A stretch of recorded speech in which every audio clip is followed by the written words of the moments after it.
Air India Flight 101 has been flying non-stop for 15 hours and is about to try and land at John F. Kennedy Airport in New York.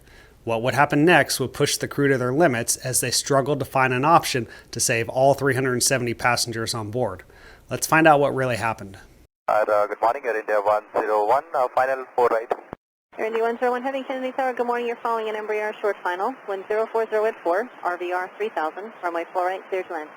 4 right, clear to land, Air India 101.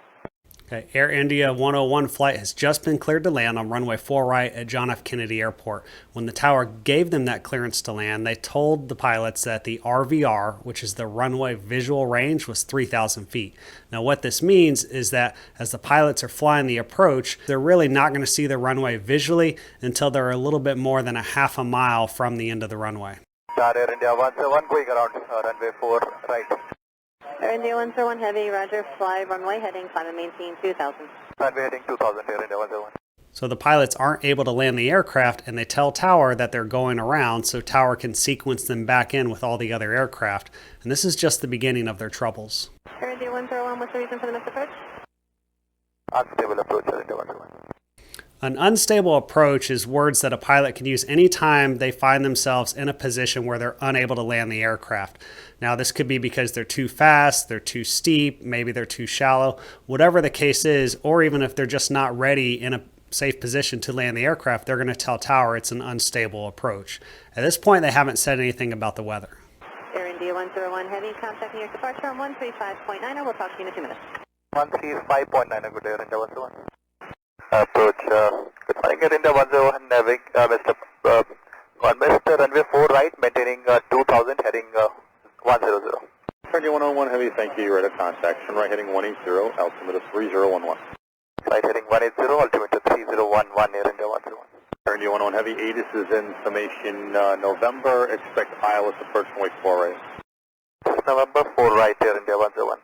Air India 101 heavy, the RV off runway 4 right, 3500. 3500, thank you, Air India 101. All right, at this point, Air India is now talking to departure control, who assumes there's really nothing wrong with the aircraft, so they're just going to vector them back around, at least that's what they're planning on doing, to give them another opportunity to fly the ILS, which I'll talk more about here in a minute. But right now, departure is telling the pilots that the RVR is now 3,500 feet, so it has gotten a little bit better. And Radar Air India 101, could we have longer vectors? We were facing some instrument problems as well. So this is the pilot's way of telling the controller that, hey, we need some more time to work this out. So instead of giving us headings to fly, they're going to bring us right back around to try that approach immediately. We need to maybe go somewhere else to have some time to work through some of the issues that we're having. Yes, okay, it's pretty busy there, so yeah, you can plan a little bit longer final. Was that the reason for the go-around? AFIRM, because we lost the localizer, we lost and our minima changed, and so there were a lot of issues involved. So we're trying to sort that out if we can even continue with this approach. Okay, he says that they lost the localizer. Now, the localizer is part of the ILS system. This is a system that's installed on many airports across the U.S., and it sends out a signal to the aircraft that allows the aircraft to basically align itself both vertically and horizontally as it's descending for landing. So that way, even in some of the most worst weather situations, a plane can still land despite the pilots not being able to see the runway till the last second, or in some cases not be able to see the runway even until they're on the ground. Now, the localizer part of that system is what allows the plane to align left and right of the runway center line. So if you don't have that signal, or if the plane isn't able to lock onto that signal, you're not going to be able to execute that approach, which is the reason why they had to execute that go-around. Okay, do you need some time to work everything out, or are you ready for the approach? No, we need some time to work this out. Oh, okay. So just fly heading 170 for me, and is 2000 okay? 170 heading, and yeah, 2000 is okay for us. So what the controller is going to do is essentially give the aircraft some vectors, which are some headings that they're going to fly around in order to give them some time to work on their problem. And approach Air India 101, request weather first towards airport. Okay, you ready for your approach now? Thank you, sir. Request weather, present weather first towards. I'm sorry, say again? Kilo Sierra Foxtrot Whiskey, weather please, sir. So at this point, I think the controller is having a hard time understanding what the pilot is saying, and he thinks that the pilot is saying that they're ready for another approach, but what the pilot is really asking for is for the controller to provide them the weather information for Stewart Field. Okay, so you want to divert to Stewart, Sierra Whiskey Foxtrot? We would like to have the weather, present weather. Okay, the controller is still unclear about what's going on and thinks that the aircraft now wants to divert to Stewart. I think the controller is possibly confused about this because most aircraft have onboard systems or tools available at their disposal that are going to allow them to obtain that weather information for themselves. And so for them to ask the controller is kind of, in this scenario, not necessarily a normal thing the controller would expect to hear. And Newark and 101. We have some onboard instruments problem, and because of that we are not able to conduct the RLS for 04 as you suggested us. And now we are just looking for the alternates, what best we can do. Do we have any sector visibility where we can come from the other side and not use an ILS and continue on the VNAV and come and land into New York, or EWR is the same? Do we expect?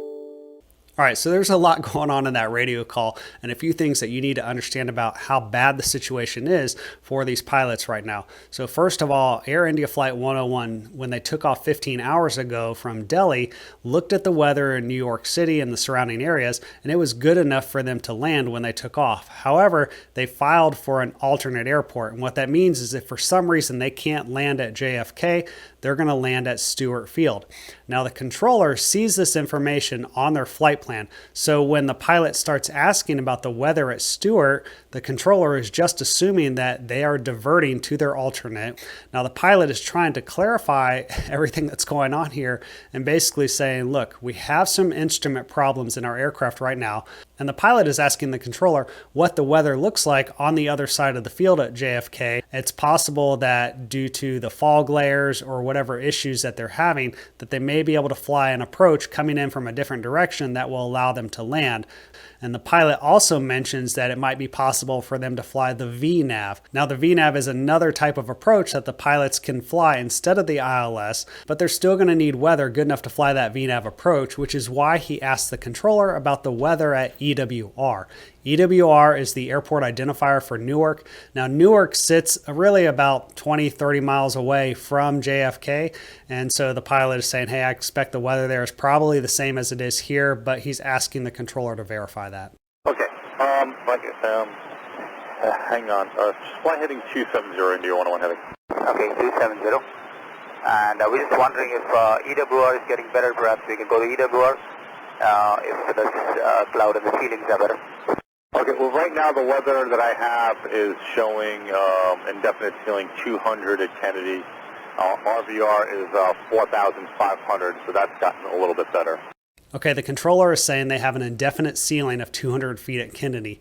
That means the clouds are only 200 feet above the ground, and the word indefinite means they don't know when that cloud layer is going to burn off or rise up to a higher altitude.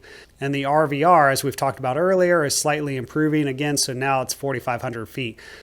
Yeah, okay, the visibility is fine, but the problem we are facing is with the ceiling, because we can't continue with the ILS with a ceiling of 200, because every time we try to lock on to the localizer, the instrumentation doesn't allow us to do that. So now we kind of fully understand the problem here. They don't have an issue with the visibility. It's just that the aircraft can't get low enough in order to fly this approach. The ceiling is 200 feet. And right now, if the aircraft can't lock onto the localizer signal and align itself with the center line of the runway, they're not going to be able to descend, because if you're too far to the left or too far to the right of the runway and you descend down to 200 feet, you may end up hitting a tower, a building, something else. So it's really important when flying that ILS to be locked onto that localizer signal so you're aligned with the center line of the runway, because you have sufficient obstacle clearance when you're flying that approach if everything is working and you're on center line. Okay, so you cannot do like an auto land or something? No, auto land is not available, because both we've got two radio altimeter failures. So we're on one radio altimeter, we've got TCAS failures, we've got all multiple instrument failures. Okay, an auto-land system is something that's commonly found on most modern airline aircraft, and what that does is allows the pilots to essentially couple the aircraft navigation systems to that signal that they're receiving from that ILS equipment. And what that does is now the pilots can go hands off and the aircraft will align itself both vertically and horizontally and fly itself all the way down until touchdown on the runway without the pilots ever needing to touch anything. It's actually a pretty amazing feature to have on aircraft today. However, the system isn't working for them today because they've had multiple instrumentation failures. One of the systems that's a critical component of the auto-land capability is the radio altimeter. Now, what that altimeter does is it specifically tells the aircraft how high it is above the ground. And so if you don't have an accurate reading of how high you are above the ground, the system isn't going to be able to descend below a certain altitude, so they're not going to be able to fly an ILS approach using an auto-land feature. Okay, so let me try and find, so you need something with a better, so what ceiling do you need? We need something where we, we have, where we can do like a non-precision approach and, anything above like 600 or so. Okay, I got it. Okay, I understand now. Just fly heading 220, let me find some weather, pull some weather up, and let me find something. Okay, so now we're starting to get to the root of the problem, and the controller is clarifying what ceiling do you need in order for you to land today based on the problems that you're having on your aircraft. And the pilots have clarified, look, we need at least a 600-foot ceiling so we can fly some sort of approach in order to land. Aaron, do you want to Heavy? I'm having trouble finding anything that's really that good. I have Albany is 600 feet overcast, and Boston, Logan would be 500 overcast. I'm trying to find Washington Dulles is at 200 feet also. So it's a pretty dire situation for these pilots, and I'm sure it's not one they expected themselves to be in when they took off. And now they're struggling to figure out how they're going to get this aircraft on the ground and save all 370 passengers. Okay, and any idea on the trend as far as this goes, or it's indefinite like you said earlier? Yeah, the clouds, it's been cloudy with this kind of marine layer for most of the morning, I believe. So that's definitely not good news. Okay. We were just checking Boston as well because we're getting a little low on the fuel as well, so we need to decide quick. And we're burning quite a lot at this altitude. Get higher, we can burn a little less fuel, and then I believe Pittsburgh is 2,500. Okay, the pilot recognizes the urgency of the situation and tells the controller, look, I need your help. We're going to have to find something quick and make a decision fast because we're burning gas. We have limited fuel remaining, and especially at this lower altitude, we're burning more fuel than what we otherwise expected. And so the controller tells him, hey, we can go ahead and get you climbed up, and that might save you a little bit of gas. And he tells him that the weather at Pittsburgh is 2,500 feet ceilings, but they might not have enough fuel to go to Pittsburgh because that's about 300 miles away. Aaron, do you want Heavy? When you have time, can you give me the fuel remaining in minutes or in minutes? Yeah, we'll just get back to you. Okay. Aaron, do you want Heavy? I think based on the weather that we have in the area and based on the forecast that I'm seeing, I think Bradley, Kilo Bravo Delta Lima will be your best option. Okay, the other thing that we could try over here, because we've got a trend showing it's the ceiling at JFK is also improving a bit. I could try a VNAV approach, a quick VNAV approach over here. Okay, so the controller is looking at weather everywhere and tells the pilot that their best option is probably going to be Bradley, but the pilot is telling the controller that, hey, I think the weather is getting better at JFK. Can you double check that for me? And maybe I can still land at JFK. And see, it can take us down in a situation like this because we're really, stuck and there's no fuel. And now we realize how bad the situation is because the pilot is saying, look, we're stuck. I don't have any other option. I'm going to have to land at JFK. So I need you to tell me that the weather is good enough there. Hopefully the weather has improved because if we can't land at JFK, it's most likely that we're going to run out of fuel and crash. And I'm showing Newark just had a special, and they're showing 400 overcast. They just had a special at 1205 Zulu, so about 6 minutes ago. Again, as a reminder, Newark is only about 20 to 30 miles from JFK, so it's not going to take that much extra gas to get over there. Okay, so it's a bit better now in Newark, is that correct? Yes, sir. The weather came up to 400 feet overcast at Newark. Okay, so we can then we could possibly try for Newark as well. All right, so that's a little bit of good news because the weather is 400 feet at Newark as opposed to 200 feet at JFK, so that might work out in this situation. However, if you remember earlier, the pilot said they needed a 600-foot ceiling in order to land. So let's see what happens. Air India 101 Heavy, turn left heading 250, and just advise me your current fuel remaining in minutes. Debrief 250 will come back to you, Air India 101. So that's the second time the controller has asked the pilots how much fuel they have left on board, and so far the pilots haven't answered that question. Approach Air India 101. Can we go to Newark? We'll try there. Air India 101, so I just have the Newark person here now, so it's the weather's getting a little bit better. They haven't had a go around for due to the weather. Yeah, that's fine. The problem is with the instrumentation problem that we are facing here, unable to do the ILS. So I was going to try VNAV approach if in Newark, if the ceiling is better than JFK. Okay, so you want to do the VNAV approach into Newark, is that correct? That's right. That's the only option that we have because, this ILS is unpredictable because every time we turn towards the localizer, it's just gone. Okay, so your ILS is out of service on both sides of the airplane, right? That's correct. All right, and we continue to get more pieces of information about the problem that these pilots are dealing with right now. And the controller had told them that they haven't had any go-arounds due to weather at Newark, meaning every plane that's tried to land there has been able to land there. And the pilot is saying, look, that's fine, but those planes don't have instrumentation problems like we're having right now. And so here's the situation. I'm not going to be able to fly the ILS. I'm going to have to fly the VNAV approach into Newark. Okay, so what we will do is we'll clear for the ILS 4 right at Newark, but you're gonna fly it as a VNAV approach. That's correct. And if I have a better ceiling, at least once I go visual, I can continue my approach.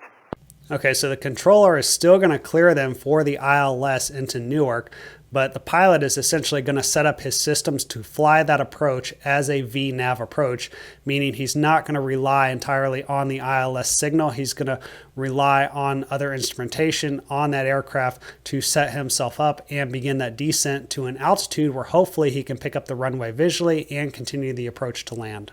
Okay, Air India 101.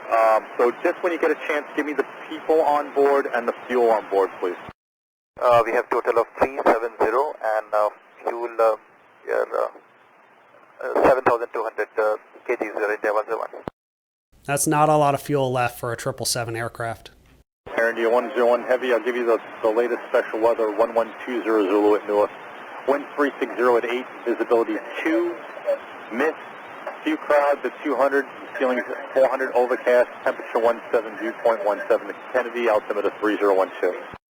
Okay, so the ceiling at Newark is still 400 feet, which is still 200 feet lower than what the pilots originally said they were going to need in order to land. Air India 101 Heavy, contact New York approach 127.3.